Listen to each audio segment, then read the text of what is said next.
ಮಾನ್ಯ ಸಭಾಪತಿಗಳೇ,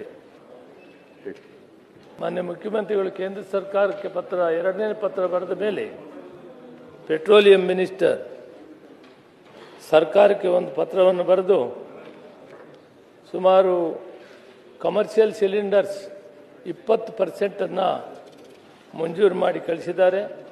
ಬೆಳಗ್ಗೆ ನಾನು oil companies, Indian oil corporation, BPL ಮತ್ತು HPCL ಮತ್ತು ಗೈಲ್ ಅವ್ರನ್ನ ಕರೆಸಿ ಮೀಟಿಂಗ್ ಮಾಡಿದ್ದೇನೆ. ಅದರಲ್ಲಿ ಸದನದ ಗಮನಕ್ಕೆ ಎಜುಕೇಷನ್ ಇನ್ಸ್ಟಿಟ್ಯೂಟ್ಸ್ಗೆ ಪ್ರಯಾರಿಟಿಯಲ್ಲಿ 4200 ಸಿಲಿಂಡರ್ಸ್ ಕೊಡುವಂಥದ್ದನ್ನು ಮಾಡಿದ್ದೀವಿ.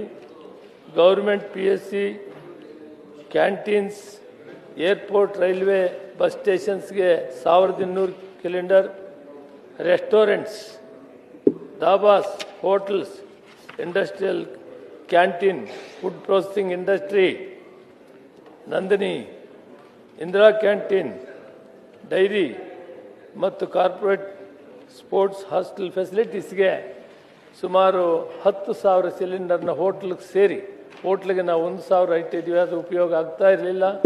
10,000 ಸಿಲಿಂಡರ್ ಅಂದರೆ ನಿಯರ್ಲಿ 20% ಅವರು ದಿನ ಉಪಯೋಗಿಸೋ ಕಮರ್ಷಿಯಲ್ ಸಿಲಿಂಡರ್ಸಲ್ಲಿ 20% ಕೊಡೋದಕ್ಕೆ ಅವಕಾಶ ಮಾಡಿಕೊಟ್ಟಿದ್ದಾರೆ.